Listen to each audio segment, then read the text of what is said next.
Hello दोस्तों, आपका स्वागत है आपके अपने YouTube चैनल लॉ स्टडी पर। चैनल को सब्सक्राइब कीजिए और बेल आइकॉन को प्रेस करें ताकि इस चैनल की नई अपडेट आप तक सबसे पहले पहुंच सके।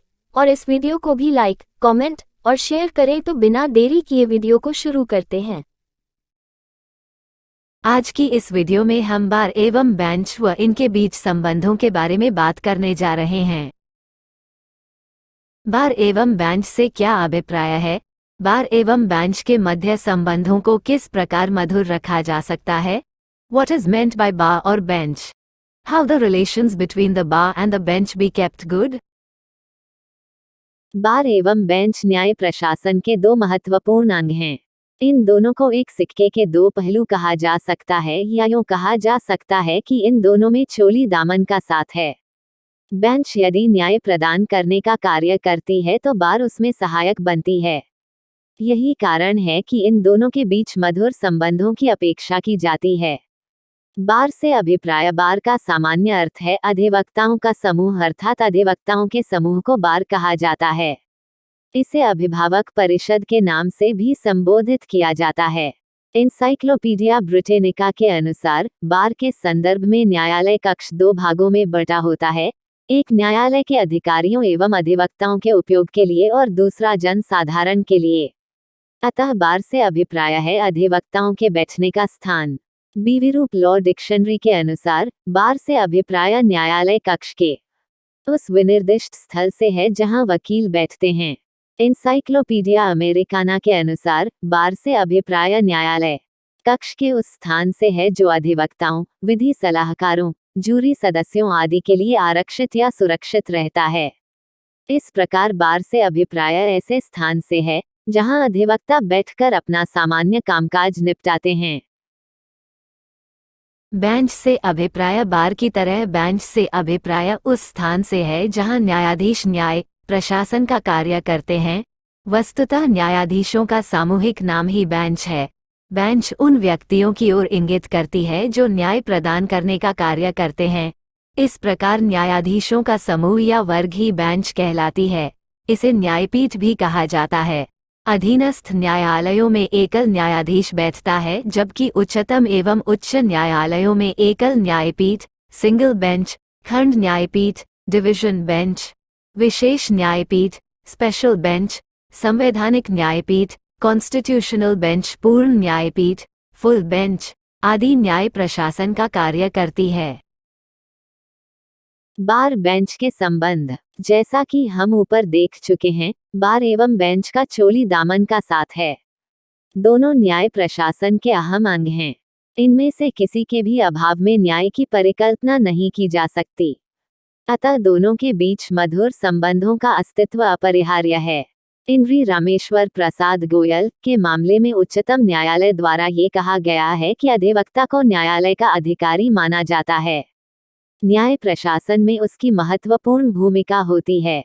ये व्यवसाय अपने आप में उच्च नैतिक मूल्यों की अपेक्षा करता है। उसका मुख्य कार्य न्याय प्रदान करने में न्यायालय की सहायता करना है।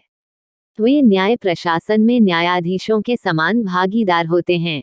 अधिवक्ताओं का सही तौर पर कार्य नहीं करना लोकतंत्र के लिए संकटापन्न हो सकता है। प्रेम सुराना बनाम additional Munsif and judicial magistrate के मामले में उच्चतम न्यायालय द्वारा ये कहा गया है कि बार एवं बेंच के बीच गहन सामंजस्य होना अपेक्षित है। दोनों के बीच मधुर संबंधों से ही संविधान के लक्ष्य को प्राप्त किया जा सकता है। बार एवं बेंच के बीच मधुर संबंधों के लिए निम्नांकित बातें आवश्यक हैं। 1. सौम्य एवं शालीन व्यवहार। बार एवं बेंच के बीच मधुर संबंध बनाए रखने के लिए एक दूसरे के प्रति सौम्य एवं शालीन व्यवहार बनाए रखना आवश्यक है। अपने आचरण एवं व्यवहार में अभद्रता, उद्दंडता एवं अश्लीलता को स्थान नहीं दिया जाए। सौम्य एवं शालीन व्यवहार से कई बार कठिन से कठिन कार्य भी आसान हो जाते हैं। न्यायालय में कई बार ऐसी परिस्थितियां उत्पन्न हो जाती हैं जिससे वातावरण तनावपूर्ण हो जाता है। ऐसे वातावरण में यदि सौम्य एवं शालीन व्यवहार का परिचय दिया जाए तो वह मधुरता में परिवर्तित हो सकता है। 2. भाषा में मधुरता। सौम्य एवं शालीन व्यवहार से जुड़ा एक गुण है भाषा, अर्थात वाणी में मधुरता। अधिवक्ता एवं न्यायाधीश ऐसी भाषा का प्रयोग न करें जिससे संबंधों में कटुता आ जाए। भाषा मधुर, संतुलित एवं संसदीय होनी अपेक्षित है। भाषा से अनेक बार बनते हुए काम बिगड़ जाते हैं और बिगड़े हुए काम बन जाते हैं। केवल न्यायालय में ही नहीं, न्यायालय से बाहर भी भाषा की मधुरता को बनाए रखना आवश्यक है। 3. परस्पर सम्मान। बार एवं बेंच दोनों से यह अपेक्षा की जाती है कि वे परस्पर एक दूसरे का सम्मान करें। कोई भी अपने मन में अहम को स्थान न दे और न एक दूसरे को नीचा दिखाने का प्रयास करें। दोनों बीच पारस्परिक सम्मान के भाव से ही न्याय की परिकल्पना सार्थक हो सकती है। 4. निंदा से बचें। निंदा एक घृणित कार्य है। इससे कटुता का जन्म होता है। अतः बार एवं बेंच के बीच मधुर संबंध बनाए रखने के लिए यह आवश्यक है कि वे एक दूसरे की निंदा करने से बचें। एक दूसरे के न तो अवगुण देखें और न उनका सार्वजनिक रूप से उल्लेख करें। निंदा से बार एवं बेंच के बीच दूरियां बढ़ने की आशंका प्रबल हो जाती है। आलोचना एवं टीका टिप्पणी भी निंदा के ही अंग हैं।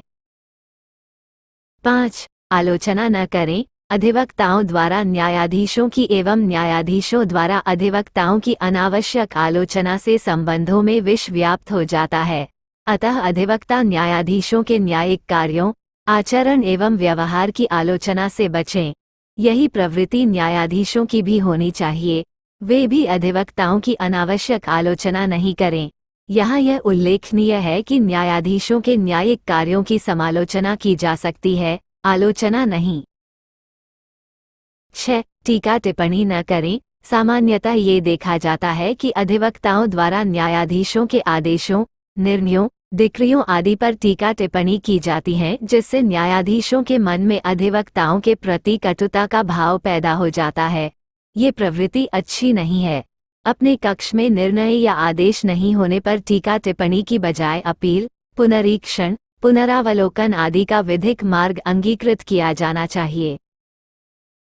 7. निजी जीवन से सरोकार न रखें। अधिवक्ताओं एवं न्यायाधीशों को एक दूसरे के निजी जीवन, पर्सनल लाइफ में झांकने का प्रयास नहीं करना चाहिए। इससे आपसी संबंधों में कटुता का भाव उत्पन्न हो जाता है। प्रत्येक व्यक्ति की अपनी जीवन शैली होती है। दूसरों को इससे सरोकार नहीं होना चाहिए। बार एवं बेंच को अपना ध्यान न्यायिक कार्यों तक ही सीमित रखना चाहिए। किसी के निजी जीवन में हस्तक्षेप तभी किया जाना चाहिए जब उनके आचरण से न्याय प्रतिकूलतया प्रभावित हो रहा हो।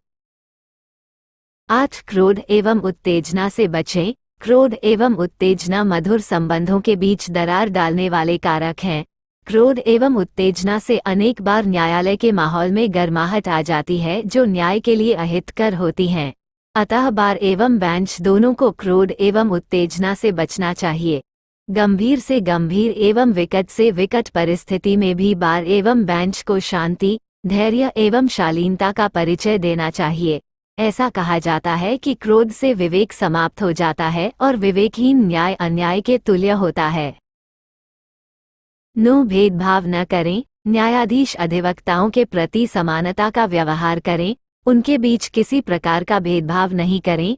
किसी के प्रति विशेष प्रीति और किसी के साथ अप्रीति का प्रदर्शन न करें। यह मधुर संबंधों के अस्तित्व के लिए आवश्यक है। जब न्यायाधीशों द्वारा अधिवक्ताओं के साथ भेदभावपूर्ण व्यवहार किया जाता है तो न्यायाधीशों के सम्मान में कमी आने लगती है और अधिवक्ता उन्हें हेय दृष्टि से देखने लगते हैं। 10. अनावश्यक विद्वत्ता का परिचय न दें। बार एवं बेंच के सदस्यों से यह अपेक्षा की जाती है कि वे अनावश्यक विद्वता का परिचय न दें, अर्थात दूसरे को अज्ञानी या मूर्ख नहीं समझें। इससे संबंधों में कटुता उत्पन्न हो जानी स्वाभाविक है। अनावश्यक पांडित्य प्रदर्शन से ईर्ष्या का भाव भी पैदा हो जाता है। प्रत्येक व्यक्ति को अपना पक्ष अत्यंत शालीनता एवं विनम्रता के साथ प्रस्तुत करना चाहिए।